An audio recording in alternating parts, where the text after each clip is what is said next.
और जो हमारे इन्वेस्टर्स हैं, पोटेंशियल इन्वेस्टर्स हैं, डेलीगेट्स हैं जिन्होंने हमें ज्वाइन किया, सबको खुशामदीद। सबसे पहले I'll introduce you.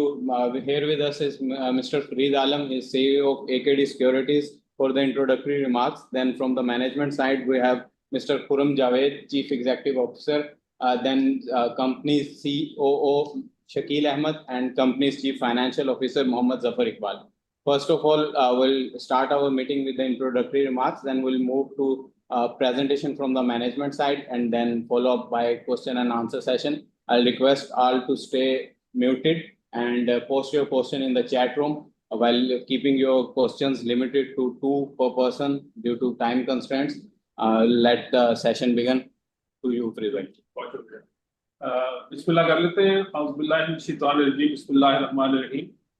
कुल हुवल्लाहु अहद, अल्लाहुस समद, लम यलिद वलम यूलद वलम यकुल लहू कुफुवन अहद। तो मैं जिस तरह स्टार्ट किया कि पास कंपनीज और मैनेजमेंट से आपकी वाबस्तगी होती है, लगाव हो जाता है। तो मोगल स्टील किसी कंपनियों में से एक कंपनी है जिसकी लिस्टिंग से लेके आज तक हमारी इनसे एसोसिएशन अल्हम्दुलिल्लाह कायम है। और मैंने बहुत कम ऐसी हैं कि कॉर्पोरेट ब्रीफिंग सेशंस जो मोगल के मिस किए हों। उसी इलाके से उसी पीरियड में हमने सिस्टम्स की और एक साजगार इंजीनियरिंग वर्क्स की भी लिस्टिंग की थी मैंने। लेकिन इनसे ज़्यादा ताल्लुक है तो ये कॉर्पोरेट ब्रीफिंग सेशन हमारे से करा लेते हैं, बाकी लोग खुद ही कर लेते हैं या किसी और को ज़हमत देते हैं। तो आज ये जो 3 लोग हैं जिनका जिक्र किया, जो ब्रोशर पे और फ्लायर पे नाम भी है, लेकिन मैं एक ज़रूर कहूँगा जो गुमनाम सिपाही एक फहद को, कि उसकी प्रेजेंटेशन स्किल्स भी, और from the day one last couple of years under the guidance of the management, उसकी भी जो भी मैं प्रेजेंटेशन देखता हूँ तो मुझे उसकी मेहनत नजर आती है, झलकती है। आज मैंने प्रेजेंटेशन जो कि वेबसाइट पे लग गई है, जो एज पर प्रोसीजर देखी, और आज अभी जो देंगे ये मैनेजमेंट प्रेजेंटेशन, मेरे 2-4 सवाल हैं वो मैं कर लूँ, और फिर क्योंकि वो प्रेजेंटेशन में कवर्ड नहीं है, और I am sure a lot of people would love to have this, but before the presentation अगर ये हो जाए या आप तो इसमें कवर कर लें तो बहुत सारे सवाल जवाब बचत हो सकती है। सबसे मेरा पहला सवाल ये है कि जो रिसेंट आपका राइट इशू जो आया, वो मुझे और बहुत सारे लोगों को समझ में नहीं आया कि उसके अंदर है तो 14.9% ही, लेकिन उसमें वोटिंग राइट्स 50 टाइम्स और without dividend and bonus entitlement, इसकी वजह क्या हुई, मुझे तो मैं समझने से कासिर हूँ। दूसरा, मुझे ये जरूर कवर कीजिएगा कि जो कमोडिटी प्राइसेस के अंदर यूएस इलेक्शन से अब तक थोड़ी गिरावट आई है, स्क्रैप ज्यादा नहीं गिरा, लेकिन मुझे लगता है कि कॉपर थोड़ा सस्ता हुआ है, तो क्या मार्जिन्स में हमारे इसका इम्पैक्ट आएगा।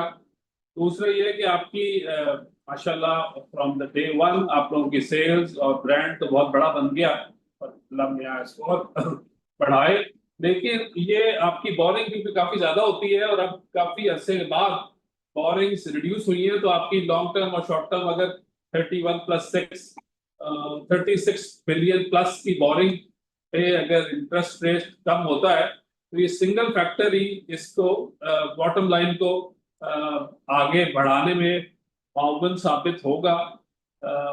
These are some of the questions that everybody must have in their minds. So while in the presentation इसको कवर कर दीजिएगा ताकि सवाल जवाब थोड़े से कम हो जाएं। So over to the management for their lovely presentation. जी फरीद साहब, पहला आपका क्वेश्चन था उसके सिलसिले में, कैपिटल इश्यूएंस के सिलसिले में, या पहले प्रेजेंटेशन कर लें? प्रेजेंटेशन कर लें फिर ठीक हो। बिस्मिल्लाहिर्रहमानिर्रहीम, बहुत शुक्रिया। और फरीद साहब, हमेशा we have honoured your words, और आप जिस मोहब्बत से और जिस अपनायत से जिक्र करते हैं वो हमारे लिए एक ज्यूल इन क्राउन है। और फहद साहब नज़र नहीं आ रहे, लेकिन वो हमारे साथ ही बैठे हुए हैं तो वो छुपे हुए सिपाही रुस्तम नहीं है, तो मैंने कहा जरा प्लीज थोड़ा माइक के करीब हो जाएं या ऊंची बोलें, आपकी आवाज थोड़ी सी कम आ रही है। Thank you. जी वो असल में अब आप बेहतर है कुछ? बिल्कुल ठीक है, कंटिन्यू। बहुत शुक्रिया। तो बस मैं फाज साहब का तज़किरा कर रहा था और आपकी मोहब्बत का और बाकी जितने सब लोग दोस्त यहाँ बैठे हैं उन सब की मोहब्बतों का बहुत शुक्रिया।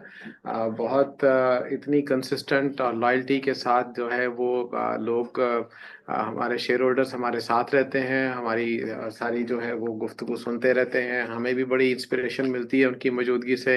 आइडियाज़ डिस्कस होते हैं, चैलेंजेस डिस्कस होते हैं और उन चैलेंजेस से जो अपॉर्चुनिटीज़ निकलती हैं वो हमारे लिए हमेशा से एक महमीज़ का काम करती रही हैं और उनसे हम एक एनर्जी ड्राइव करते हैं और हमेशा अपनी अगले साल के लिए जो टारगेट्स होते हैं या हमारी जो डिलिवरेबल्स होते हैं वो आपकी इस मीटिंग से इन क्वेश्चंस के साथ हमारे लिए बड़े ऑनरेबल रहते हैं और हमारे लिए वो फ्यूल का काम देते हैं। स्टील इंडस्ट्री के मतलब तो वो अब कहते हैं ना कि वो रांझा रांझा कहती पई आप ही रांझा हुई पई, तो वो वाली सूरत हाल हो गई भी है। तो मुझे तो खुशी होती है कि हम तो रांझे बने ही हुए हैं, लेकिन हमारे इन्वेस्टर्स और बाकी जितने कॉर्पोरेट के लोग हैं, साथी हैं, वो भी माशाल्लाह लोहे के साथ रंगे हुए हैं।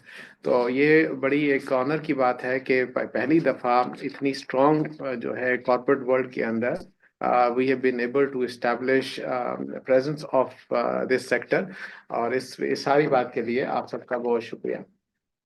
आज हम इस 2024 के सेशन के एंड के ऊपर बैठे हैं और नंबर्स आपके सामने ही हैं। जो मोटी मोटी बातें हैं वो तो हम सब जानते ही हैं, सेक्टर के मुतालिक भी हम जानते हैं और जो प्रोडक्ट पोर्टफोलियो है उसके मुतालिक भी जानते हैं। लेकिन वो कहते हैं ना कि अपनी कहानी अपनी ज़ुबानी सुनाने में थोड़ा सा मज़ा ही और होता है। तो हेयर वी आर जी, की फिगर्स जो से हैं वो हमारे सामने हैं। माशाल्लाह इस वक्त हमने जो ग्रॉस सेल्स जो है वो 100 बिलियन का जो एक साइकोलॉजिकल बेंचमार्क था वो अल्लाह ताला ने बड़ी इज्जत के साथ वो हमें दिया। इस सब के लिए हम हम्बल्ड हैं और इन सब के लिए हम आप सब के मशकूर हैं, शुक्रगुजार हैं। हमारे तमाम पार्टनर्स, सप्लायर्स और जो हमारे टीम मेंबर्स हैं और हमारे जो क्लाइंटल हैं, हमारे बैंकर्स, फाइनेंसर्स, शेयर होल्डर्स, इन सब के लिए बड़ी इज्जत और हम उसके लिए टोकन ऑफ थैंक्स हमारी तरफ से कि ये पहली दफ़ा ये हुआ है कि 105 बिलियन जो है वो ग्रॉस सेल्स का 100 बिलियन का बेंचमार्क जो है वो यहाँ पर मुकम्मल हुआ। बाकी जो फिगर्स हैं वो आपके सामने हैं। फाइनेंशियल मार्केट के लिहाज से तो हम जानते ही हैं, उस जो 24-25% के साथ इंडस्ट्रियल सर्वाइवल जो थी वो पिछले साल 1.5 साल के अंदर बहुत मुश्किल रही। तो उस सब का इम्पैक्ट जो सा है वो कहीं ना कहीं आगे आ रहा है। नेक्स्ट में जो हमारी की स्ट्रेंथ्स हैं इसके ऊपर हम हमेशा फोकस करते हैं। हम हमेशा बताना चाहते हैं कि मुगल स्टील जो है आपका जो ये जो पोर्टफोलियो है ये क्यों फ़र्क है बाकी बाकी स्टील इंडस्ट्री से या बाकी सेक्टर से। इसमें जो हमारी जो प्रोडक्ट डाइवर्सिटी है वो हमें ना सिर्फ इस बात की एबिलिटी देती है कि हम बहुत तेज़ी के साथ मार्केट सिनेरियो में जो चेंजिंग एनवायरनमेंट्स होती हैं, चेंजिंग स्पेक्ट्रम्स होते हैं उसको compete कर सकते हैं, जो न्यू एंट्रेंट्स आते हैं उनको compete कर सकते हैं, अपनी ब्रांड पोजीशनिंग को जो है वो होल्ड कर सकते हैं। उसमें हमारा जो प्रोडक्ट पोर्टफोलियो है दैट स्टिल रिमेन्स अनमैच्ड।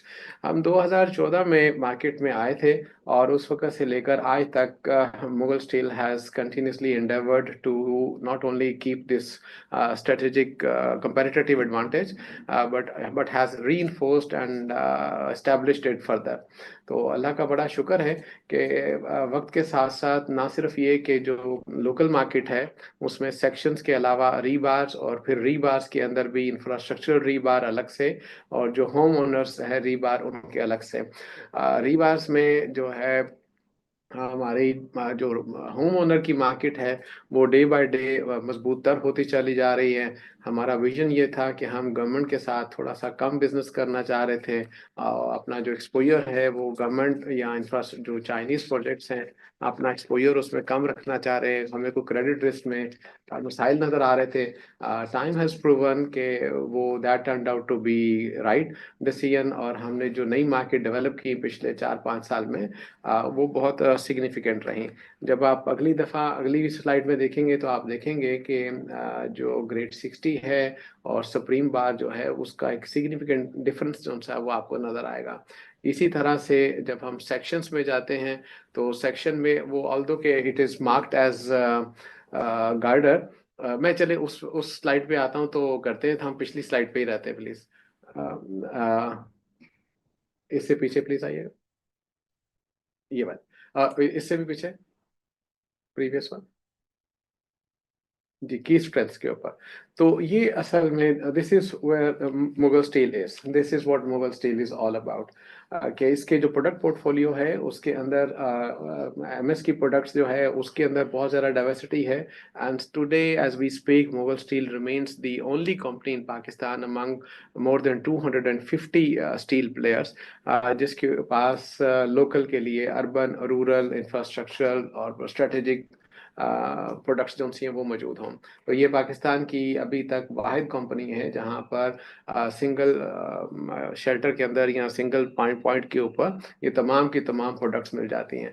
इस बात को मैं बड़ा हाईलाइट करता हूं और ट्रांसलेट करता हूं। बात तो ऐसा लगता है जैसे रेपिटेटिव हो, लेकिन कुछ दोस्त नए होंगे तो उनके समझने के लिए कि पाकिस्तान जो है वो एक बड़ी डाइवर्सिफाइड किस्म की मार्केट है, और इस डाइवर्सिफाइड मार्केट के अंदर हमारे पास लोकल प्रोडक्ट्स जो हैं वो मौजूद होती हैं। इसमें रूरल एरिया भी है, इसमें अर्बन एरिया भी है, फिर इसमें इंटरनेशनल प्रोजेक्ट्स जो उनसे हैं वो मौजूद होते हैं।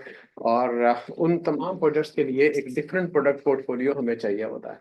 तो ये जो प्रोडक्ट पोर्टफोलियो है हमें एजिलिटी भी देता है, हमें फ्लेक्सिबिलिटी भी देता है, और हमारे अंदर जो diversification with in the sector है ये भी हमें प्रोवाइड करता है। तो ये हमारी एक बहुत बड़ी स्ट्रेंथ है कि इतनी बड़ी मार्केट के साथ हमारा फिर इसका नतीजा ये होता है कि ना सिर्फ ये कि हमें कोई जो सीजनल या साइक्लिक जो सेल्स स्पाइक्स होती हैं उनके ऊपर हमें को बहुत ज़्यादा इम्पैक्ट नहीं आता, और हमारा कैश फ्लो जो है वो बड़ा सस्टेन रहता है। तो हमें फिर को बहुत ज़्यादा चैलेंजेस नहीं होते सीजनल के या साइक्लिक सेल्स इम्पैक्ट के ऊपर। तो ये हमारी एक मेजर स्ट्रेंथ जो है वो रहती है। इसके साथ मुगल स्टील ने पिछले 5 से 6 साल में स्पेशली पोस्ट कोविड बहुत ज़्यादा इन्वेस्टमेंट की है, टाइम एफर्ट और इन्वेस्टमेंट की है to develop its international footprints with regards to developing its supply channels. हमने अपने वेंडर सप्लाई चेन मैनेजमेंट में बहुत ज़्यादा मेहनत की है। हम देखते हैं कि इस वक्त जो ग्लोबली सबसे बड़ा चैलेंज है, अच्छा ये बात क्यों अहम है ये थोड़ी सी समझ लीजिए कि पाकिस्तान में अनफॉर्चुनेटली 1 किलो लोहा भी नहीं बनता। तो पूरी की पूरी स्टील इंडस्ट्री जो है वो इंपोर्ट बेस्ड है।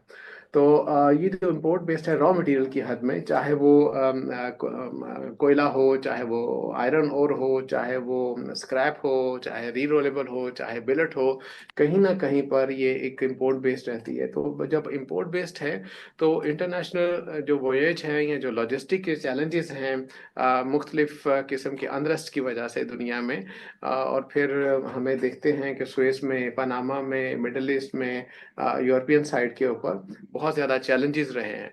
तो ये जो वॉयज टाइम था या सप्लाई चेन का टाइम था, ये अनफॉर्चुनेटली पहले 45 दिन 40 दिन के करीब होता था, और आज ये तकरीबन डबल हो चुका हुआ है। तो ये एक बहुत बड़ा डिफरेंस है जो मुगल स्टील ने जिसको रेकन किया, उसको एस्टिमेट किया, और इसके ऊपर हमने बहुत बड़ी एक एफर्ट की अपनी सप्लाई चेन को सीधा करने के लिए। तो एक मेजर डिफरेंस जो है वो किसी भी दूसरे स्टील प्लेयर से अगर आपको डिफरेंस को समझना है तो वो ये होगा कि कोई भी दूसरा सप्लायर जो है वो आज इसको 60 से 90 दिन के करीब जो है वो मटेरियल टाइम लग सकता है, कंपेयर टू अस जहां पर हमने इसको अभी भी 40-45 दिन में 50 दिन के अंदर रखा हुआ है। तो ये एक बहुत बड़ा चैलेंज है जो हमने सारे टाइम के अंदर कवर किया। तो ये हमारी दो मेजर की स्ट्रेंथ्स रही पिछले 4-5 साल के अंदर, और जैसे कहते हैं कि आज मटेरियलाइज हो गई और वो हमारे सामने आ गई, और हम आपके सामने इनको प्रेजेंट करने में खुशी महसूस कर रहे हैं। जी आगे। एंटिटी रेटिंग्स जो सी हैं वो माशाल्लाह दोनों इंडिपेंडेंट एजेंसीज की, पैकरा की भी आपके सामने है और VIS विस की भी मौजूद हैं। इसमें लॉन्ग टर्म में जो पैकरा है A+ और शॉर्ट टर्म में A1, और विस की जो है वो लॉन्ग टर्म में A+ और शॉर्ट टर्म में A-1।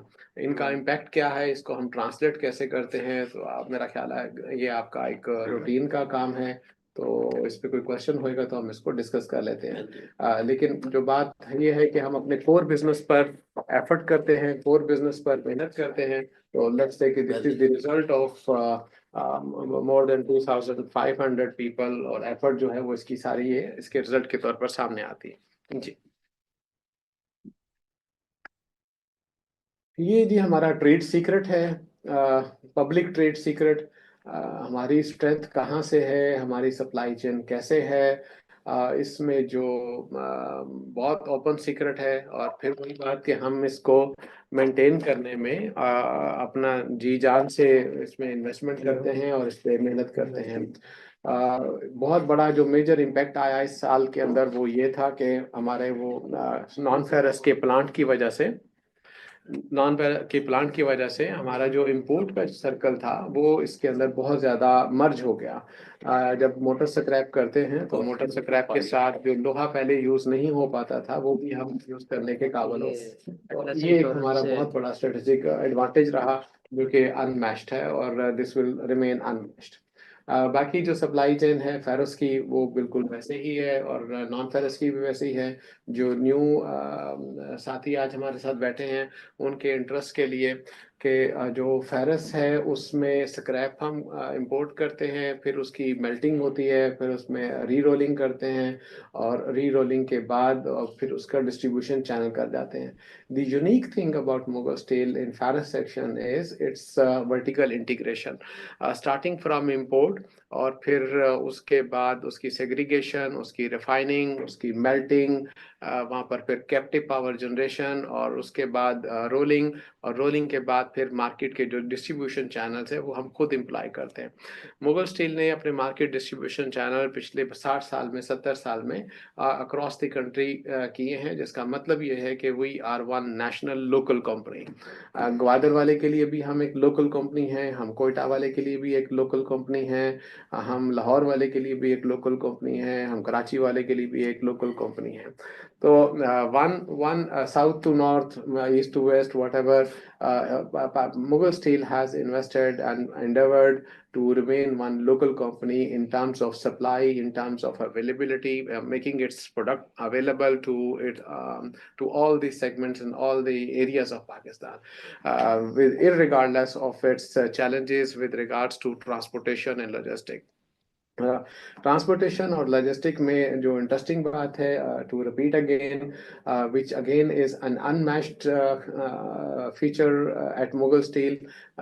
आप जानते हैं कि मुगल स्टील ने जुमा गोट में और फिर सुआ मिशन में हमारी तकरीबन रोज़ाना की एक गाड़ी जो है वो रेल ट्रांसपोर्ट के ज़रिए, हमारे अपने डेडिकेटेड वो चैनल है, तो हम कराची से लाहौर और फिर लाहौर से कराची जो है वो डेडिकेटेड रेल चैनल के ज़रिए उसको इंपोर्ट करते हैं।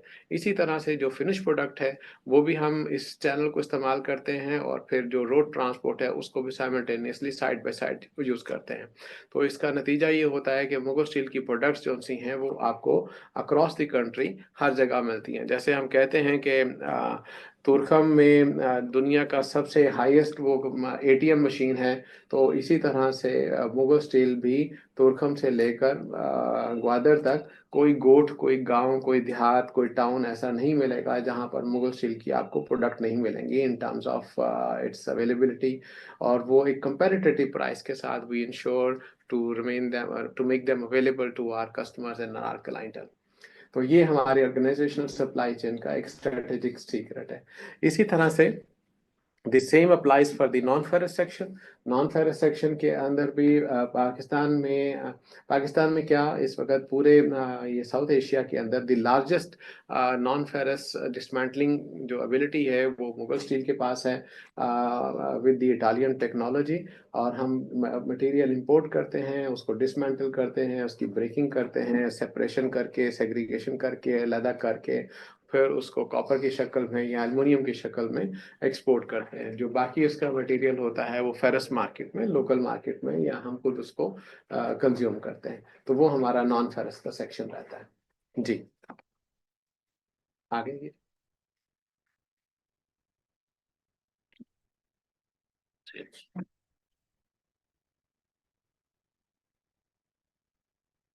इस हवाले से ये सेल्स की बात मैं पहले कर चुका हूँ कि माशाल्लाह हम सेल्स जो सी हैं वो हमारे फेरस और नॉन फेरस की they remain strategic and they remain with all the odds and with all the challenges we have faced। Ferrous के अंदर भी तकरीबन 30,000 टन महीना जो है वो हम उसको मेंटेन करते रहे, और इसी तरह से कोई 800 टन के करीब हमारा जो एक्सपोर्ट है वो भी करते रहे। 3.5 लाख टन के करीब जो है वो मोटा मोटा फेरस का सेक्शन रहा, और जो 8,000 टन का जो है वो हमारा एक्सपोर्ट का रहा। इसमें जो गार्डर है इसको आप ट्रांसलेट कर लीजिएगा सेक्शंस के लिहाज से, और जो बाकी बार है वो बार को भी जो 2 आइटम्स के अंदर हमने आइडेंटिफाई किया हुआ है, एक सुप्रीम है और एक ग्रेड 60 है। दोनों प्रोडक्ट जो सी वो होमोनर्स के लिहाज से और स्ट्रेटेजिक के लिहाज से अलग रहती हैं। This answers most people might have a question कि जो न्यू एंट्रेंट आए हैं या शुगर बेस्ड लोग आए हैं, तो उसमें अगर कोई प्राइस वार हुई है या कोई कंपटीशन डेवलप हुआ है, तो दिस आंसर्स देयर क्वेश्चन कि हमने अपना जो मार्केट पोर्टफोलियो है या मार्केट प्रेजेंस है वो अपनी ब्रांड पोजीशनिंग के लिहाज से we have not compromised upon that. हमने अपनी वर्टिकल इंटीग्रेशन पर मेहनत की है, और ये बात भी सही है कि हमने टॉप एंड को बहुत ज़्यादा एक्सपोज नहीं किया, कंसिडरिंग के जो क्रेडिट अनसिक्योर्ड क्रेडिट होगा वो रिस्क में एक्सपोज करेंगे, लेकिन we have maintained in terms of volumetric sense हमने उसको 10-15 हज़ार टन ऊपर नीचे करके उसको अपना मेंटेन करके रखा हुआ है। तो वो एक्सपोर्ट हो या वो लोकल मार्केट हो, तो ईयर ऑन ईयर पिछले 3 साल में जबकि मार्केट बहुत कंपेटिटिव रही, और जो हमारे पॉलिटिकल और इकोनॉमिक और बैंकिंग फाइनेंशियल इंटरनेशनल जो चैलेंजेस आए, इसके बावजूद Mughal Steel has been able to keep its strategic portion with regards to ferrous and non-ferrous। At the end of the day, we sit here today with you, keeping our market share as it has been। और अब हम जो है वो इसको further take off करने की इंशाल्लाह पोजीशन में आ गए। जो प्रीसीडिंग ईयर्स होंगे, you will see here significant positive difference now. इस जगह से हम समझते हैं कि मार्केट जो है वो उसकी जो लोकल कंपटीशन था वो सेटल हो गया है एंड इट हैज रेस्टेड, और given the other parameters static, इनके अंदर हमें एक स्ट्रेटेजिकली लोकल मार्केट के अंदर डिफरेंस नजर आएगा इंशाल्लाह। बीएमआर का भी जिक्र करते हैं वाकया जी। मार्केट की इंडेक्स परफॉर्मेंस इंडिकेटर्स जो से वो हमारे सामने हैं, पिछले 5 साल से ईयर ऑन ईयर हमारे ये मौजूद हैं। मोटी बात ये है कि ये सारी एफर्ट करके तकरीबन हमने कोई 7.5-8 अरब रुपए जो है वो कमाए, और उसमें से जो मेजर जो डिफरेंस है वो 6-6.25 अरब रुपया जो है वो फाइनेंशियल मार्केट में चला गया उसको पे ऑफ करने के लिए, और बाकी कोई 1.5 अरब के करीब जो है वो नेट प्रॉफिट रहा। तो 8-8.25 अरब जो है वो जो हमने प्रॉफिट कमाया उसमें मेजर पोर्शन जो सा वो इसमें सेट ऑफ हुआ। तो दिस आंसर्स फरीद साहब क्वेश्चन कि अब ये जो 24-25% या 23% अगर हम कार्बर प्लस कुछ की बात करते हैं, तो पिछले साल में हमारी जो एवरेज कॉस्ट थी वो कोई तकरीबन 23 से लेकर 24% के करीब थी, जो कि उम्मीद करते हैं कि इस साल में कहीं 15-16 के करीब होगी, और अगर हम आने वाले दिनों में मजीद देखें तो इसमें और ज़्यादा डिफरेंस आएगा। तो अगर 6-7% का जो सा है वो सिर्फ फाइनेंशियल कॉस्ट के अंदर इम्पैक्ट देखें, हम किसी बात का जीपी का ना देखें, कॉस्ट का ना देखें, एफिशिएंसीज का ना देखें, स्केल ऑफ इकोनॉमीज का ना देखें, तो सिर्फ जो 6-7% फाइनेंशियल कॉस्ट का इम्पैक्ट है वो तकरीबन 1.5 से 2.25 अरब रुपए का है। तो लेट्स अज्यूम कि अगर बात कर रहे हैं 8.5 अरब ग्रॉस प्रॉफिट की, तो उसके अंदर 1.5 अरब रुपया जो है, या 6.25 अरब जो है, 6.5 बिलियन जो है वो फाइनेंशियल कॉस्ट है। तो उसमें अगर हम कुछ भी और कंसिडर ना करें, कोई बात फर्दर पॉजिटिव की बात ना देखें, कोई हम ये नहीं देख रहे कि पाकिस्तान के इकोनॉमिक स्पेक्ट्रम के ऊपर कोई सोना चांदी उतरने लग गया है, कोई और को बहुत अच्छी सूरत हाल हो गई है, तो सिर्फ इसी इम्पैक्ट को अगर हम डिस्काउंट करके देख लें तो we should have another 1.5 to 1.8 billion adding up to our profit. जी।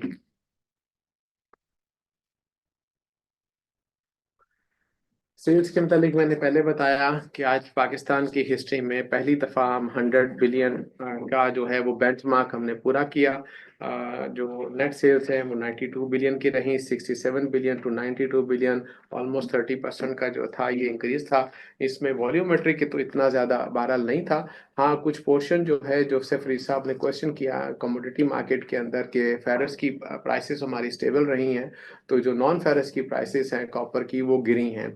तो वो पिछले दिनों 10, $10,500, $11,000 तक गई, और आज तकरीबन लेट से कि कुछ $9,500 तक वो मौजूद है।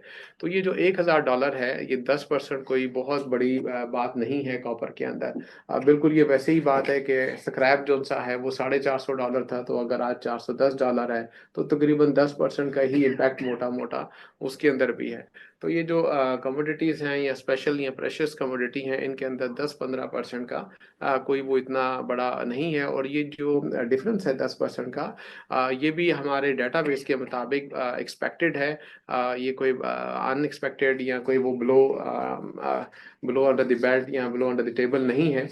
This was foreseen, this was estimated, और इन हालात में और इस टाइम फ्रेम के अंदर ऑलमोस्ट ये ऐसे ही होता है। This was reckoned and this was taken care of in our calculations and in our estimates. जिसका मतलब ये है कि हम ये बात आपको रजिस्टर करवाना चाह रहे हैं कि क्वार्टर ऑन क्वार्टर कहीं कोई डिप्रेशन आता है तो, लेकिन वो अगले क्वार्टर के अंदर कैपिटल गेन्स की सूरत में वो वापस रिकवर भी हो जाता है। तो ये कोई इतनी को बड़ी वो डिफरेंस वाली बात नहीं है। लुकिंग फॉरवर्ड हम ये बात देखते हैं कि जो कॉपर की मार्केट है वो स्टेबल रहेगी। इसके हमें अगले 10-15 साल के अंदर डिमांड के अंदर तो किसी किस्म का जो है वो चैलेंज नजर नहीं आता, और प्राइसेस के अंदर भी हमें कोई डिप्रेशन नजर नहीं आता। लोकल मार्केट के मतलब जो है वो मैं ऑलरेडी आपको बता चुका हूँ कि हमने बदतरीन हालात के अंदर भी, लोकल चैलेंजेस के अंदर भी, लोकल कंपटीशन के अंदर भी, हमने अपने टनेज जोन से हैं वो in year on year volumetric zone से वो लूज नहीं किए। अपनी ब्रांड पोजिशनिंग और फुटिंग जोन से वो हमने होल्ड की है, और हमने नए मार्केट सेगमेंट जोन से जो डेवलप किए और डिस्ट्रीब्यूशन चैनल जो डेवलप किए, उसके रिजल्ट में volumetric in terms of tonnage, not in terms of rupees, वहाँ तो प्राइसेस बढ़ जाती हैं, नंबर बढ़ जाते हैं, लेकिन हमने अपने टनेज के लिहाज से भी अपनी मार्केट को लूज नहीं किया, and this will continue to remain likewise. अलबत्ता इसमें लोकल मार्केट के अंदर हम अपना जो है अगले आने वाले सालों में थोड़ा सा बेहतर देखते हैं। This is basically to answer, there is no brainer and no secret के एक बहुत बड़ा पैकेज जो सा है that has been put up to government with consent of IMF and world bank and international donor agencies. तकरीबन $7 billion का जो है वो सिर्फ और सिर्फ कंस्ट्रक्शन पैकेज जो सा है that is on the table, plus minus किसी भी वक्त जो सा है उसको निगोशिएट करके रिलीज कर दिया जाएगा। पिछले 2 साल में जो कंस्ट्रक्शन है, 1.5 साल है कंस्ट्रक्शन और रियल स्टेट मार्केट जो है दैट हैज बीन स्टैग्नेंट। तो रियल स्टेट चले वो तो अपनी जगह रहेगी, लेकिन कंस्ट्रक्शन के लिहाज से, क्योंकि हम जानते हैं कि construction is the major kick starter for the economy, जब हम कंस्ट्रक्शन शुरू करते हैं तो बाकी 40-45 जो इसके ऊपर डिपेंडेंट इंडस्ट्रीज हैं वो भी साथ शुरू होती हैं।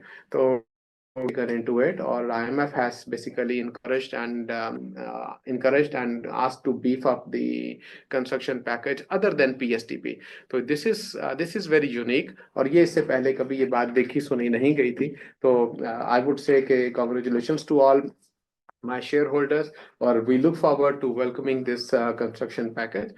और ये बहुत right time के ऊपर बहुत rightly ये फैसला आया है, और PSTP के अलावा जो सा है वो इतना बड़ा पैकेज जो सा है दैट इज सिग्निफिकेंट, और हम समझते हैं कि टैक्स रिफॉर्म्स और ये इसकी इंजेक्शन की वजह से एक अच्छा डिफरेंस इसमें आएगा।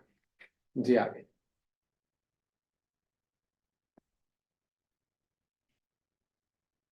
स्ट्रेटेजिक डेवलपमेंट में जैसे हम कहते हैं कि हर साल हम वी कंटिन्यू टू इन्वेस्ट। हमारी जो है बेसिक स्ट्रेंथ वो ये है कि we believe and strongly hold कि इस सेक्टर के अंदर अभी डेवलपमेंट की बड़ी गुंजाइश है। इसके अंदर हमें को बहुत ज़्यादा कोई सिग्निफिकेंट कोई कंपटीशन नज़र नहीं आता, कोई डिक्लाइन नज़र नहीं आता, कोई खास स्ट्रेस नज़र नहीं आता। तो ये मार्केट जो सी है that is again likely to remain very stable in the coming 1 or 2 years। हाँ, ये है कि वो जो 10-20% 25% का एक सिग्निफिकेंट आता होता था, स्पाइक आता था सीजनल, वो शायद ना रहे।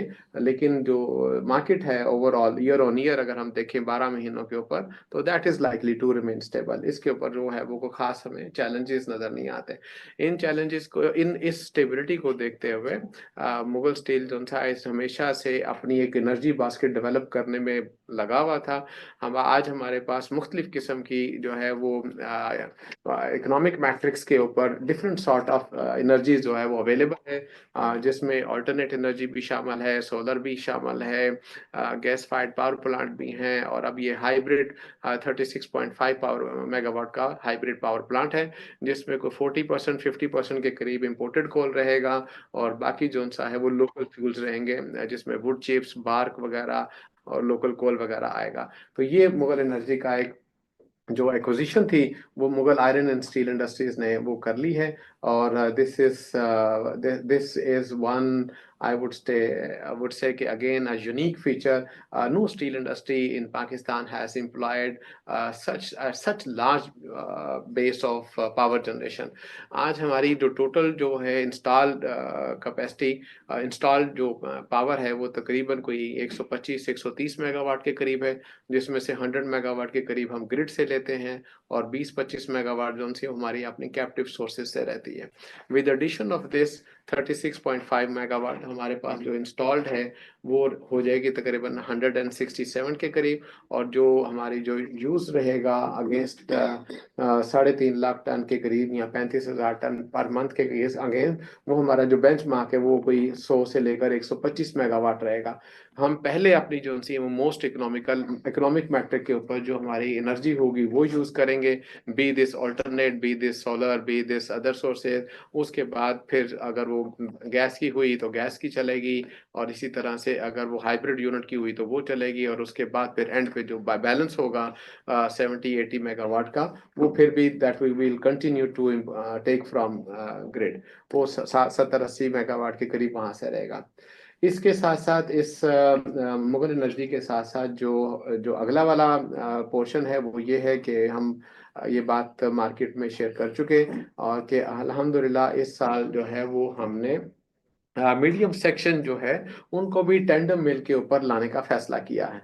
तो इससे पहले मीडियम सेक्शन जो थे वो होते थे क्रॉस कंट्री मिल के ऊपर। हमने 2014-15 में जो थी वो टेंडम मिल गार्डर वाली जो है वो लगाई थी, और अभी आज इस साल जो सा है वो इस एनर्जी के साथ साथ we have decided to bring small and mini sections again at the tandem mill, जिसका मतलब ये होगा कि अगले साल में, या मैं आपको जो टेंडम का डिफरेंस है दोबारा से याद करवा दूं, कि अगर हमें सेक्शन बनाने के लिए 80-90 क्यूबिक मीटर गैस चाहिए होगी, तो टेंडम के ऊपर ये हमें कोई 25 से 30 क्यूबिक मीटर गैस चाहिए होगी।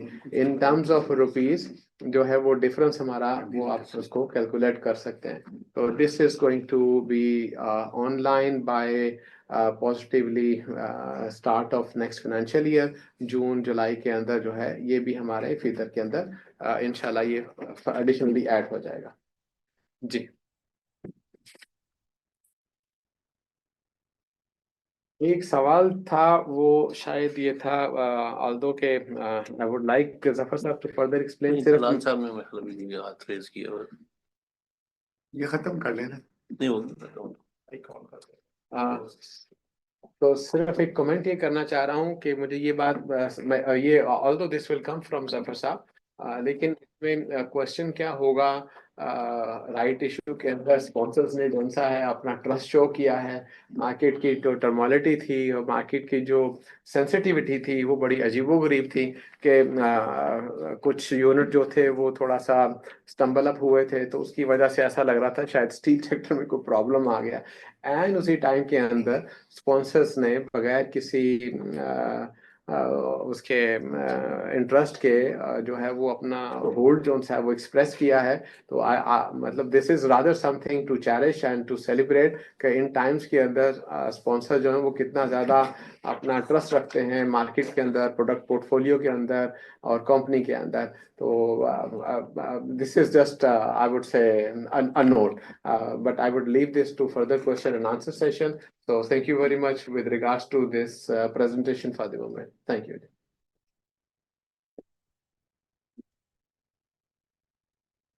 जी thank you very much Vakil sahab और वेलकम खुर्रम भाई, सब खैरियत आपने as usual lovely presentation and you have answered part of the question, but I think I'll wait for my further comment. लोग भी पूछ लेंगे, बस एक जरूर है कि presentation देख के जो without naming names जो अदर आपके peer groups में जो listed companies हैं वो बहुत struggle कर रही हैं पिछले अरसे से, and some of the reasons you did take up.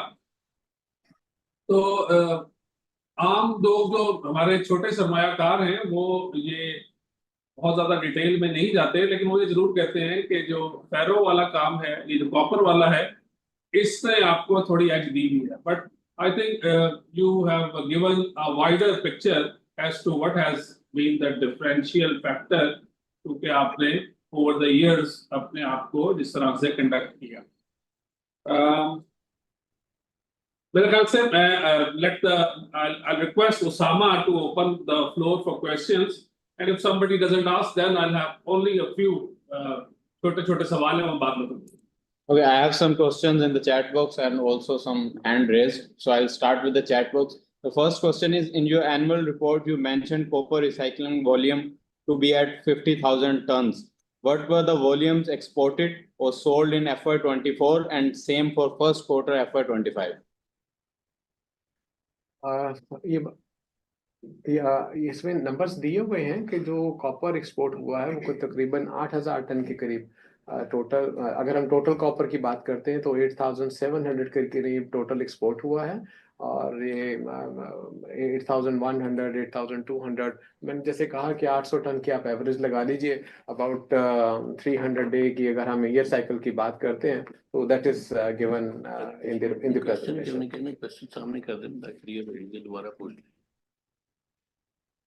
So the second question is, what is the extraction percentage of copper in recycling and expected gross margins in FY25? Extraction percentage तो कोई चीज़ नहीं होती है, या हमने कोई copper zone सा है उसके अंदर से निकालना नहीं होता, बनाना नहीं होता। वो मुख्तलिफ किस्म की प्रोडक्ट्स होती हैं यूरोपियन ओरिजिन की, फिर मेक ओरिजिन अलग से होता है, वो सीमेंस की है, वो अंसाल्डो की है, वो यूरोप की है, वो अमेरिका की है, वो जापान की है। तो वो डिफरेंट इनहेरेंट जो कॉपर होता है वो मौजूद होता है। तो वो तो हम लेट्स से कि वो एक ट्रेड एक्सपीरियंस होता है वो हमारा कि इस मटेरियल से क्या कॉपर जो है वो मैन्युफैक्चरर ने डिक्लेयर किया हुआ है और क्या उसमें से एक्सट्रैक्शन उसकी हो सकेगी। The important point is not this, the important point is कि जो मुगल स्टील कॉपर एक्सट्रैक्ट करता है उसकी जो वैल्यूएशन है एक्सपोर्टर वो कैसे लगाते हैं। तो ये बात हम पहले आपसे सबमिट कर चुके हैं कि बाकी जो एक्सपोर्टर्स हैं उनके यहाँ ये 92%, अगर हम 100% कॉपर देते हैं तो वो 92% 91% की वैल्यूएशन लगती है। Whereas मुगल स्टील का जब कॉपर जाता है, the reliability and trust has gone to a level जहां पर उसकी जो वैल्यूएशन है वो above 97% होती है, 97.5% होती है। So this is where our margin and this is where let's say our effort is. Thank you. इसके अंदर एक एडिशन मैं कर देता हूँ। इस बिजनेस के अंदर जो सबसे बड़ी क्या कहते हैं इशू था, जो हमने आहिस्ता आहिस्ता डेवलप किया और अपनी टीम्स को जो बाहर बैठी हैं उनके साथ, उनको एक्सपीरियंस के साथ हम लोगों ने किया है, वो ये है कि लोगों को मेन प्रॉब्लम इस बिजनेस करने के अंदर बाकी इसी सेक्टर के अंदर जो बाकी प्लेयर्स हैं उनको प्रॉब्लम ये आ रही है कि इसके अंदर ही एल्युमिनियम की मोटर्स भी निकल आती हैं, जिसकी वजह से पेमेंट वो कर रहे होते हैं उसकी कॉपर की, और जो एक्सपीरियंसेस लोगों ने किए और फिर वो लोग वापस इसको कर गए, उन्होंने रिवर्ट बैक कर लिया है।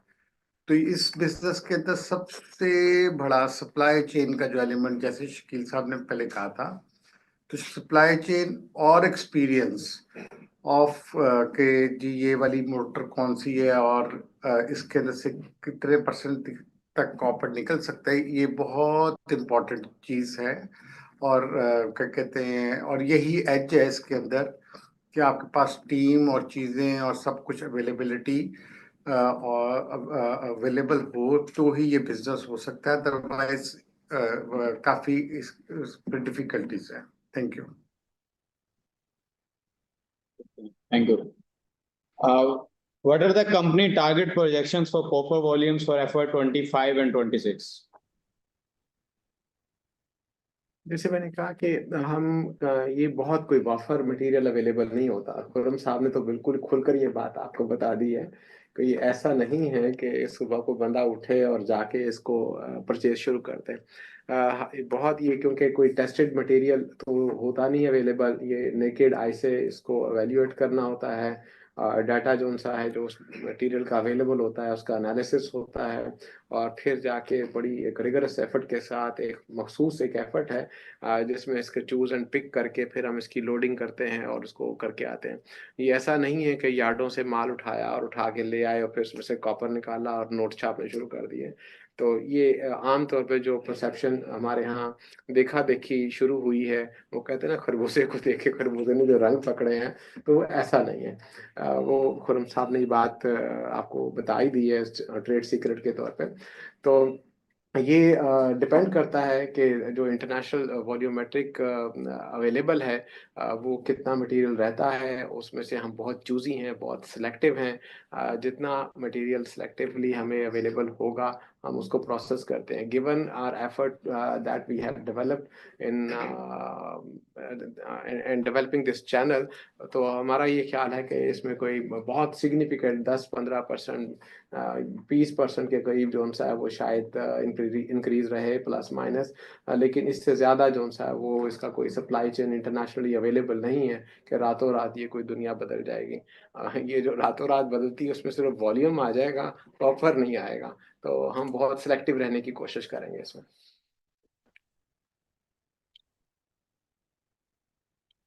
Nasheed Malik, please unmute yourself and ask your question. अस्सलाम वालेकुम, होपफुली आई एम ऑडिबल। सबसे पहले तो अरेंज करने वाली टीम का भी शुक्रिया और मैनेजमेंट का सबसे ज़्यादा शुक्रिया कि उन्होंने इतनी डिटेल्ड प्रेजेंटेशन दी है और बहुत सारी चीज़ें एक्सप्लेन की हैं। बस मेरे 1-2 क्वेश्चन हैं। सबसे पहला क्वेश्चन तो मेरा ये है कि सर ने मेंशन किया कि हम लोग स्लाइड एल्यूमीनियम भी शायद एक्सपोर्ट करते हैं, एल्यूमीनियम का भी एक कंपोनेंट है। तो मुझे थोड़ा-सा आप एक्सप्लेन कर देंगे कि आप जो मोटर स्क्रैप यूज़ करते हैं उसमें एक कितनी परसेंटेज या कितनी एक्सट्रैक्शन यील्ड होती है एल्यूमीनियम की? और उसकी जो फाइनल प्राइसिंग है एल्यूमीनियम की वो क्या आपको फेच होती है? क्या वो एल्यूमीनियम स्क्रैप की प्राइसिंग है या वो वैल्यू एडेड एल्यूमीनियम की प्राइसिंग है जो आप एक्सपोर्ट करते हैं? और मेरा दूसरा क्वेश्चन ये मेनली होगा कि फेरस सेगमेंट के मार्जिन्स जो हैं वो बहुत ज़्यादा डिक्लाइन कर गए हैं। यानी कि आप लोगों के फेरस सेगमेंट के मार्जिन्स डबल डिजिट्स में हिस्टोरिकली रहे हैं और लास्ट 10 इयर्स के अगर देखें तो 10 टू 12%, 13% के मार्जिन्स आप लोग के फेरस सेगमेंट में होते थे। लेकिन इस टाइम पे मार्जिन 4 टू 5% पे आकर गिर गए हैं। तो इसकी रीज़न्स क्या हैं और मैनेजमेंट को कब लग रहा है कि ये मार्जिन्स इम्प्रूव हो सकते हैं और क्या हो भी सकते हैं या नहीं हो सकते? Thank you. इसके अंदर इस तरीके से है कि मैं पहले दूसरे सवाल का जवाब दे देता, तो शकील साहब पहले का दे देते हैं। इन हालात के अंदर जिस जो मुल्क के हालात चल रहे थे, इकोनॉमी के हालात चल रहे थे, इन हालात के अंदर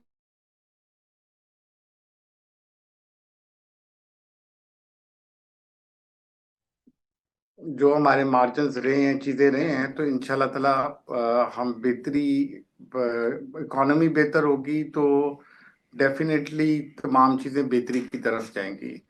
और पॉलिटिकल स्टेबिलिटी होनी बड़ी ज़रूरी है। और हम उम्मीद कर रहे हैं, जो डायरेक्शंस देख रहे हैं उस हिसाब से इंशाल्लाह ताला इसमें बेहतरी है। और हमारी एक्सपेंशन की रीज़न भी वन ऑफ देम के हम अपने नंबर्स को बढ़ाएं ताकि हमारे जो फिक्स्ड जो एक्सपेंसेस हैं, चीज़ें हैं, हम उनको नीचे लेकर आएं। जी Shakeel sahab. With regards to aluminium, aluminium भी बिल्कुल कॉपर की तरह से है कि कुछ मैन्युफैक्चरर्स और कुछ ओरिजिन्स हैं, वहाँ पर एल्युमिनियम की जो रिकवरी रेशो होती है वो 5-6% रहती है, और कहीं पर ये 15% से 20% तक भी चले जाती है। अगेन ये अनआइडेंटिफाइबल होता है, ये आउट ऑफ एक्सपीरियंस। वो कब बनी, वो 30 साल पहले मोटर बनी, वो 50 साल मोटर बनी, किस रीजन में बनी, किस यूज़ के लिए बनी, किस मेक की बनी, तो वो सारा एक एक्सपीरियंस है। उसकी बुनियाद पर इसकी असेसमेंट होती है कि इसमें कॉपर कितना है और एल्युमिनियम कितना है। और एल्युमिनियम की जो प्राइसेस हैं वो भी एलएमई के तौर पर ही होती हैं। तकरीबन हम वही $2,500 से $3,000 प्लस माइनस के साथ उस प्राइसेस को देख रहे होते हैं। और जो एल्युमिनियम है वो भी नड्यूल्स की शक्ल में या इंगट की शक्ल में, जो मार्केट मौके के ऊपर डिमांड कर रही होती है उसी शक्ल में जाता है। तो ये कोई बहुत हमारी, ये लेट्स से ये बाय प्रोडक्ट होती है, तो जो इसने इनहेरिटेडली अवेलेबल होना होता है हम उसी को प्रोड्यूस करते हैं। Thank you. ये जो फेरस वाले मार्जिन के हवाले से एक बात मैं ऐड करना चाहूँगा कि I think it's been now 5 years that we are back with investment plan upon ferrous. पिछले 5 सालों में हम जो हर साल आपके साथ इन्वेस्टमेंट प्लान लेके आया करते थे वो मुख्तलिफ बातों के होते थे। इस साल जो है वो हमने आपसे शेयर किया कि हम मिनी सेक्शन मिल को टेंडम करने जा रहे हैं।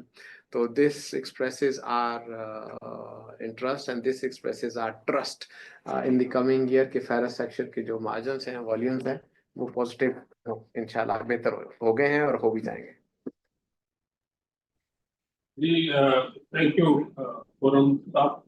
मेरा एक छोटा सवाल ये है कि अगर आप लोग एक्सपेंशन में जाएंगे तो क्या साउथ की तरफ आने का प्लान करेंगे, या given the nature of this industry इसमें एनर्जी इंटेंसिव है, तो क्या आप लोग कोई शुगर मिल एक्वायर करके उसके जो बेनिफिट है इलेक्ट्रिसिटी जनरेशन के उसको कैपिटलाइज करेंगे?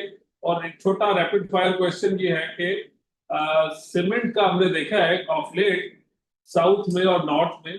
नॉर्थ जो है ना वो आजकल 200 रुपए महंगी है सीमेंट पर बैग, तो 1350 और 1550 है। लेकिन मुझे आई रिमेम्बर कि 2-3 साल पहले किसी एनालिस्ट ब्रीफिंग में आपने बताया था कि हम लोग पूरे पाकिस्तान में एक ही रेट पे माल सप्लाई करते हैं। तो क्या आजकल भी वो वाली बात अभी चल रही है? फरीद साहब, इस तरह है कि जो जहाँ तक है बात कि ये जो सेक्शन हम लेकर आ रहे हैं, चीजें कर रहे हैं, जहाँ जहाँ पे हमारा बेसिकली तो इसके अंदर हमारी एक तो कॉस्ट कटिंग आ जाएगी नंबर 1, जैसा शकील साहब ने पहले भी मेंशन किया था, और वो सिग्निफिकेंट डिफरेंस होगा नंबर 1। नंबर दूसरी बात ये है कि सबसे पहले जो हमारे कस्टमर्स पूरे पाकिस्तान में, मतलब बलूचिस्तान तक और उधर से तुर्कम तक सारा सिस्टम जो है वो सबसे पहले तो हम उन्हीं को ही करेंगे, और उसके नेक्स्ट फेज के अंदर हम इसकी कैपेसिटीज को भी और चीज़ों को भी जो बढ़ा रहे हैं, डेफिनेटली उस मार्केट को भी इंक्रीज करेंगे। तीसरे नंबर पे जो सवाल है कि जी प्राइसिंग हमारी सेम रहती है, चीज़ें सेम रहती हैं, ये डिपेंड कर रहा होता है टाइम टू टाइम कि हम इसको किस तरीके से लेके चलते हैं, क्योंकि हमारे पास अल्हम्दुलिल्लाह ट्रेन का एक एज मौजूद है जो कि स्क्रैप को लेकर आता है और फिर वही वाला जो है वो वापस भी लेके जाता है। क्या कहते हैं, कंटेनर्स जाते कराची तक जाते हैं। तो जहाँ जहाँ तक हमें मटेरियल वहाँ की रिक्वायरमेंट होती है, हम अपने मटेरियल को होल्ड करते हैं वहाँ पे कराची में अपने यार्ड्स के अंदर, और बकाया रास्ते के अंदर जहाँ जहाँ पे भी हमें रिक्वायरमेंट आती है, मुल्तान है, रीजन है, जहाँ जहाँ पे भी हम उसको मटेरियल को अनलोड करवा देते हैं। तो वो इस लिहाज से मतलब अल्हम्दुलिल्लाह पिछले साल की निस्बत इस साल जो था वो जो हमारी कंटेनर्स की जो मूवमेंट रही है अल्हम्दुलिल्लाह ऑलमोस्ट जो है वो 25 से 30% ज़्यादा रही है। और हम इंशाल्लाह ताला इसको मज़ीद क्या कहते हैं बढ़ाने के लिए एफर्ट कर रहे हैं, क्योंकि हमें ये नज़र आ रहा है कि जैसे टेंडम मिल जैसे शकील साहब ने कहा, डेफिनेटली उसकी कैपेसिटी उतनी नहीं होगी जो कि आम कैपेसिटी वाली मिलें थी। डेफिनेटली उसकी कैपेसिटी ऑलमोस्ट डबल के करीब है। तो इंशाल्लाह ताला उसके लिए उसके मुताबिक ही अरेंजमेंट करेंगे इंशाल्लाह। And answering to your Karachi question जी, कराची जो हमसा है वो हमारा अपना क्या कहते हैं खूने जिगर है। हम ऑलरेडी जो है वो वहाँ पर मौजूद हैं सिलेक्टिव मार्केट के तौर के ऊपर। If you mean to refer के कोई हम प्रोडक्शन फैसिलिटीज़ के लिए वहाँ पर आए, तो आपने एक बात देखी होगी कि जो हमारी जो मेन स्ट्रेंथ है वो तो हमारी इंटरचेंजेबल कैपेसिटीज़ हैं जो हमने यहाँ पर डेवलप की हुई हैं। तो किसी एक प्रोडक्ट के लिए काइंडली थोड़ा सा हमसे बोलें, आपकी आवाज कम आ आपकी रही थोड़ी कम आ रही है सर। जी, मैं कह रहा था कि जो है वो interchangeable capacity is the trick in the market. यहाँ पर जनरेशन से लेकर उसके रोलिंग मिल, फिर मेल्टिंग कैपेसिटीज, फेरोस, बहुत सारी ऐसी कैपेसिटीज हम डेवलप कर चुके हैं अपने इंटीग्रेशन के अंदर, वर्टिकल इंटीग्रेशन के अंदर, कि वो जो स्ट्रेटेजिक कंपैरेटिव हम एडवांटेज निकालते हैं वो एक इसी तरह के कंपोजिट या इसी तरह की फैसिलिटी में पॉसिबल है। किसी एक जगह पर जाकर कोई एक प्रोडक्ट डेवलप करना पाकिस्तान में कंपैरेटिव नहीं रहेगा, और ये एक मुश्किल चैलेंज होगा किसी के लिए भी। इसके अंदर एक चीज क्या कहते हैं फरीद साहब, आपका एक क्वेश्चन था कि शुगर मिल का एक्वायर करने का प्लान है। हमने एक शुगर मिल की जब वर्किंग की कुछ अर्सा पहले हमारे पास कोई ऑप्शंस आई थी।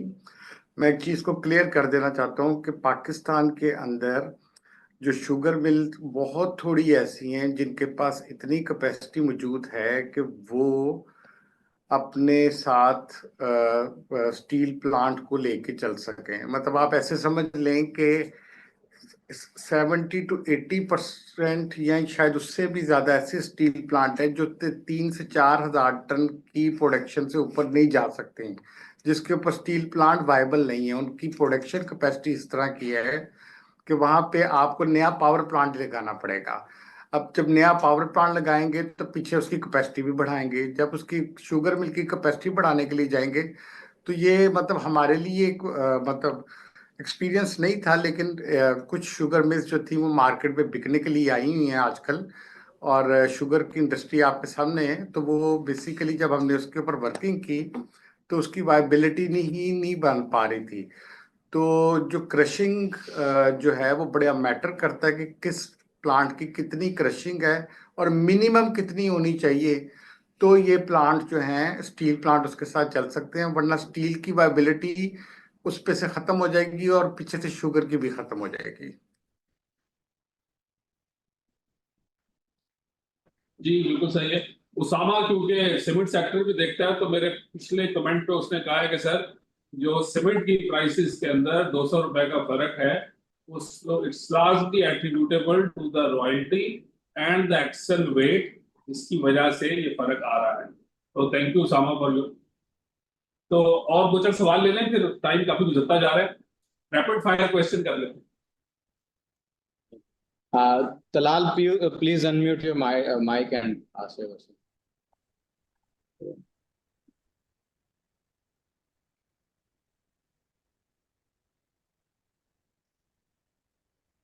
So, Mohit, please unmute yourself and ask. Thank you. Assalamu alaikum. Hello.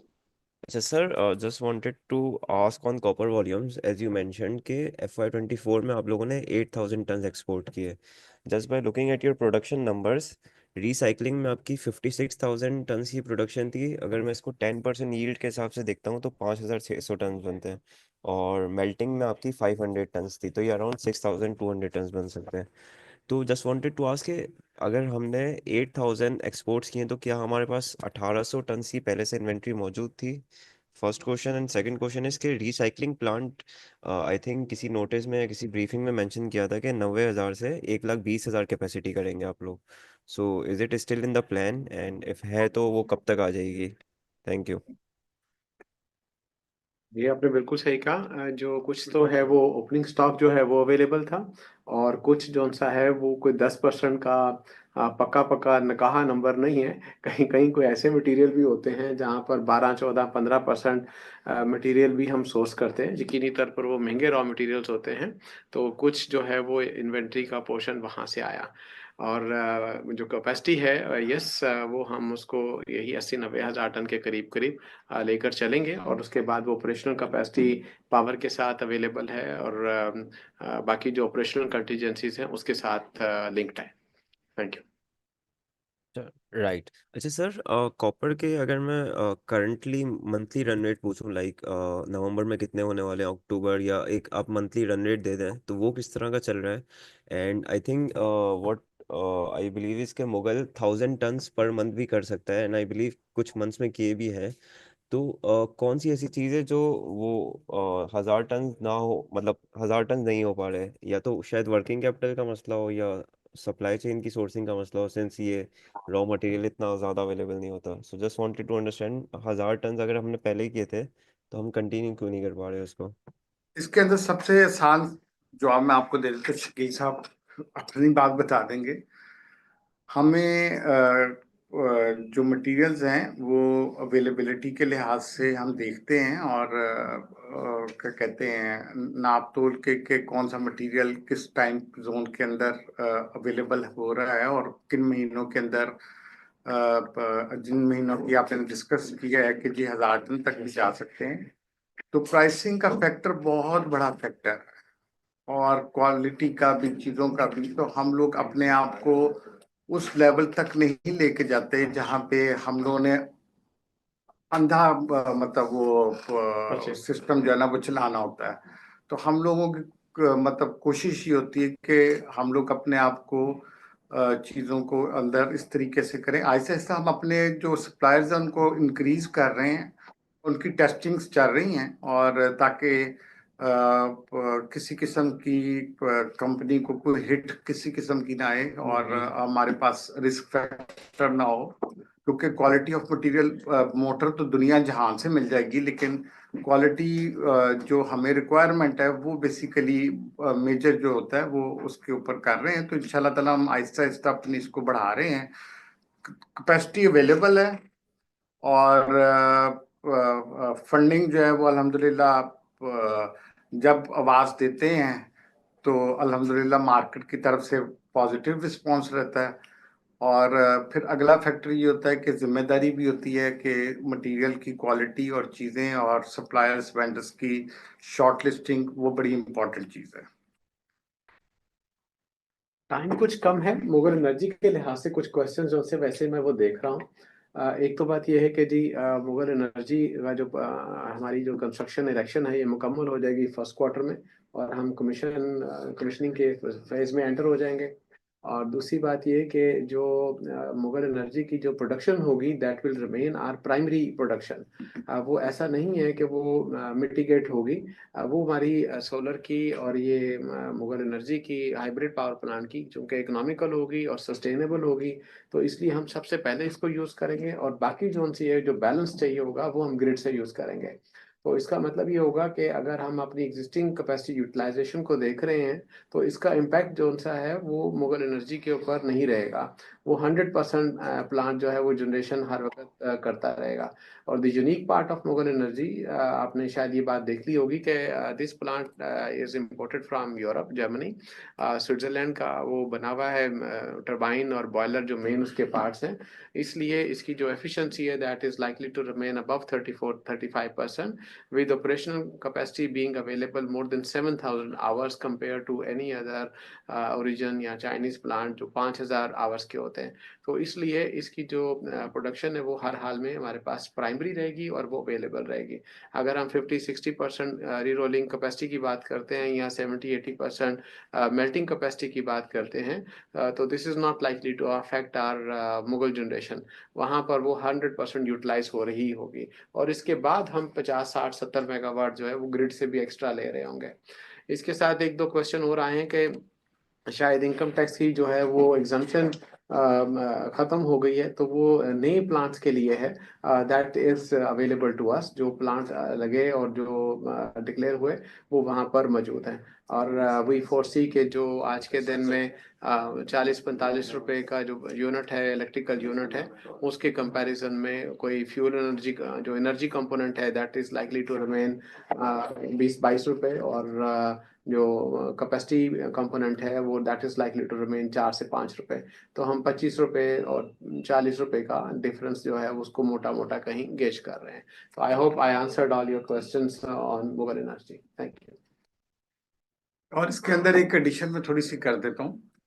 ये जो तमाम फिगर्स हम लोगों ने पहले आप लोगों के साथ शेयर किए मुगल एनर्जी के अंदर, उसके अंदर हम लोगों ने 24% इंटरेस्ट रेट के हिसाब से इसको देखा हुआ है। तो आप ऑटोमेटिकली उसका अंदाज़ा लगा लें कि उसका स्टेटस जिस वक्त ये प्लांट चलता है तो 15% है या 13% है, कहाँ पर होगा। तो डेफिनेटली वो जो 8 से 10% का जो डिफरेंस है इन उसकी शक्ल के अंदर इंटरेस्ट रेट में, उसका इम्पैक्ट ऑटोमेटिकली इंशाल्लाह ताला अगले साल से हमें मिलना शुरू हो जाएगा, जैसे हम पावर प्लांट चलाते हैं अपना, इंशाल्लाह ताला। जी ऊपर से ले लें जिन्होंने रेज किया। मेरे ख्याल से चैट बॉक्स से क्वेश्चंस भी आपने अच्छे पिक कर लिए और हमेशा माशाल्लाह जब मुगल की एनालिस्ट मीटिंग होती है तो सेंचुरी तो होती है लोगों की और सवालों की भी सेंचुरी फिर हो गई है। Management has I think ably covered a lot of questions, थोड़ा सा रिपीटेटिव भी हैं। तो 1 घंटा हो गया सेंस और हम नॉर्मली अपने ऊपर लिमिट रखते हैं। तो let me conclude bye thanking all the people on a lighter note. मैंने आज जानबूझ के टेक्निकल सवाल नहीं किए क्योंकि मेरी जो नॉलेज मुगल स्टील को लिस्ट करके और फिर अमरेडी को लिस्ट करके और बाकी लोगों को हुई, तो मैं जब टेक्निकल सवाल करता था तो लोगों ने मुझे फरीद आलम लोहार कहना शुरू कर दिया। तो मैंने कहा यार आरिफ लोहार और जो हमारे आलम लोहार थे वो अलग थे, मैं मुगल नहीं हूँ, मैं सिर्फ मुगल का शदाई हूँ, मुझे पसंद है मुगल। तो थैंक यू वेरी मच। और जो लोग सवाल जवाब और करना चाहें तो जाहिर है इन्वेस्टर्स का एक इनका नंबर भी होगा और हम लोग भी अवेलेबल है। And I am sure a lot of people जिन्होंने आज की ये सेशन अटेंड किया वो इसको ब्रोकरेज हाउसेस कवर भी करेंगे। तो सब लोगों का शुक्रिया और उन लोगों से माजरत जो कि और सवाल अभी करना चाह रहे थे, but I think we have management has covered a lot more than the normal managements. तो बहुत शुक्रिया और स्पेशली खुर्रम भाई, जफर साहब, शकील भाई एंड ऑल द मेहमान आने ग्रामी, तो बहुत शुक्रिया और अल्लाह हाफिज। और बहुत शुक्रिया जी आप सब लोगों का और आपके इंटरेस्ट का और जितने सवालात आप लोग करते हैं, चीज़ें करते हैं जैसे फरीद भाई कह रहे हैं। और हमें सच्ची बात है कि इसके अंदर मतलब मज़ीद वही स्टील है, वही चीज़ें हैं, वही सारा कुछ है, लेकिन फिर भी सवालात बहुत ज़्यादा होते हैं। इसका मतलब ये है कि इंटरेस्ट जो होता है वो लोगों का बहुत ज़्यादा है। फरीद भाई आपका भी बहुत शुक्रिया और thank you very much to all and from Mughal house and thank you to all the guest. बहुत शुक्रिया। Thank you very much. Thank you. If anyone has any other question, so you can write to us. We can also share with the Mughals management, or you can directly reach to them. Thank you for your time. Thank you all.